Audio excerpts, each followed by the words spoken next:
കരുവന്നൂരിൽ CPIM-ന് ദേശീയ തലത്തിൽ കുരുക്കുമുറുക്കാൻ ED അനധികൃത ഇടപാടിന്റെ വിവരങ്ങൾ തെരഞ്ഞെടുപ്പ് കമ്മീഷൻ, റിസർവ് ബാങ്ക്, ധനമന്ത്രാലയം എന്നിവയ്ക്ക് ED കൈമാറി. ഇക്കാര്യമാണ് 24 ഒബ്സർവർ ബി ദിലീപ് കുമാർ ഇന്ന് വിശദീകരിക്കുന്നത്. Good morning Dileep. Good morning Smitha, Christina.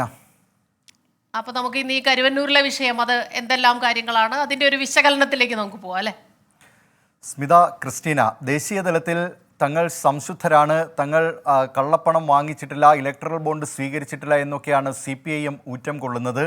എന്നാൽ അതേ CPIM-നെ കള്ളപ്പണം വെളുപ്പിക്കൽ കേസിൽ കുരുക്കാനാണ് എൻഫോഴ്സ്മെൻറ്റ് ഡയറക്ടറേറ്റ് ഇപ്പോൾ നീക്കം നടത്തുന്നത്. കരുവന്നൂർ ബാങ്ക് തട്ടിപ്പ് കേസുമായി ബന്ധപ്പെട്ടാണ് CPIM-ന് കുരുക്കുമുറുക്കാൻ ED നീക്കം നടത്തുന്നത്. ഇക്കാര്യത്തിൽ EDക്ക് ലഭ്യമായിട്ടുള്ള എൻഫോഴ്സ്മെൻറ്റ് ഡയറക്ടറേറ്റ് നേരത്തെ നടത്തിയ അന്വേഷണത്തിൽ അതോടൊപ്പം തന്നെ നേതാക്കളെയൊക്കെ ചോദ്യം ചെയ്തിരുന്നു.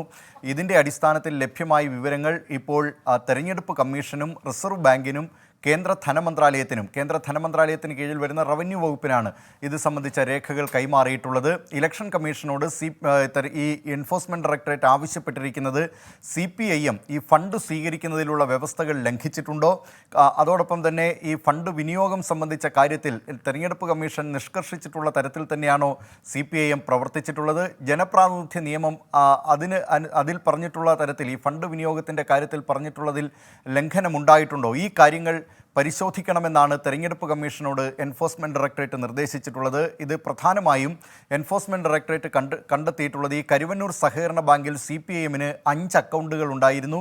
ഈ അക്കൗണ്ടുകളാകട്ടെ CPIM അവിടെ ഒരു അംഗത്വം, ആ ബാങ്കിൽ ഒരു അംഗത്വം എടുത്തുകൊണ്ടല്ല ഈ അക്കൗണ്ടുകൾ ഉണ്ടാക്കിയിട്ടുള്ളത്. മാത്രമല്ല, സാധാരണഗതിയിൽ ഒരു ബാങ്ക് അക്കൗണ്ട് തുറക്കണമെങ്കിൽ KYC നോ യുവർ കസ്റ്റമർ എന്നുള്ള അതിലെ വ്യവസ്ഥകളെല്ലാം പാലിക്കേണ്ടതുണ്ട്. പക്ഷേ അത്തരം വ്യവസ്ഥകളും ലംഘിക്കപ്പെട്ടിരിക്കുകയാണ്.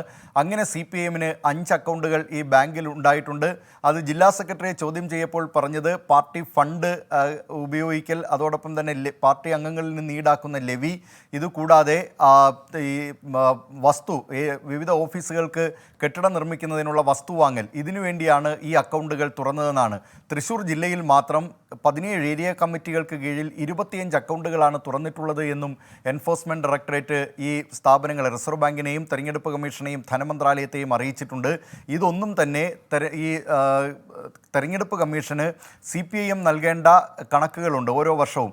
ആ കണക്കുകളിൽ കഴിഞ്ഞ മാർച്ച് 31-നകം CPIM നൽകിയിട്ടുള്ള ദേശീയ തലത്തിലും സംസ്ഥാന തലത്തിലും നൽകിയിട്ടുള്ള കണക്കുകളിൽ ഈ കാര്യങ്ങളൊന്നും, ഈ അക്കൗണ്ടുകളെക്കുറിച്ചൊന്നും പ്രതിപാദിക്കുന്നില്ല. അതുകൊണ്ട് തന്നെ ഇതിൽ നടപടി ആവശ്യമുണ്ട്, CPIM-നെതിരെ നടപടി വേണം എന്നാവശ്യപ്പെട്ടാണ് ഇപ്പോൾ എൻഫോഴ്സ്മെൻറ്റ് ഡയറക്ടറേറ്റ് ഈ സുപ്രധാനമായ സ്ഥാപനങ്ങൾക്ക്, ഇലക്ഷൻ കമ്മീഷൻ അടക്കം കത്തു നൽകിയിട്ടുള്ളത്. ഏതായാലും CPIM-നെ ഈ വിഷയത്തിൽ കുരുക്കാൻ തന്നെയാണ് EDയുടെ നീക്കം എന്ന് വ്യക്തവുമാണ്. സ്മിത, ക്രിസ്റ്റീന.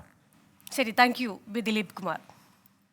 അപ്പോൾ അങ്ങനെയാണ്. അപ്പോൾ ഏതായാലും ഈ കടമെടുപ്പിൻ്റെ അതിൽ കൃത്യമായിട്ടുള്ള കാര്യങ്ങൾ വരാനിരിക്കുന്നു സുപ്രീം കോടതിയിൽ നിന്ന്. അതിൻ്റെ ഭാഗമായി തന്നെ പല കോണുകളിൽ നിന്നും വിമർശനം ഉന്നയിക്കുന്നവരുണ്ട്. അതുപോലെ തന്നെയാണ് കോൺഗ്രസിനെ ഈ ആദായ നികുതി വകുപ്പ് കൂട്ടിക്കളഞ്ഞിരിക്കുന്നു. ഇപ്പോഴിതാ കരുവന്നൂരിൽ ഇതൊരു കേന്ദ്ര തലത്തിലേക്ക് പോവുകയാണ്, ED അന്വേഷണം വരുന്നു. അതുപോലെ തെരഞ്ഞെടുപ്പ് അടുത്ത് വരുമ്പോൾ തീർച്ചയായിട്ടും CPIM-ന് ഇക്കാര്യത്തിൽ ചെറിയൊരു ആശങ്ക ഉണ്ടാകും എന്ന കാര്യത്തിൽ ഒരു സംശയവുമില്ല അല്ലേ?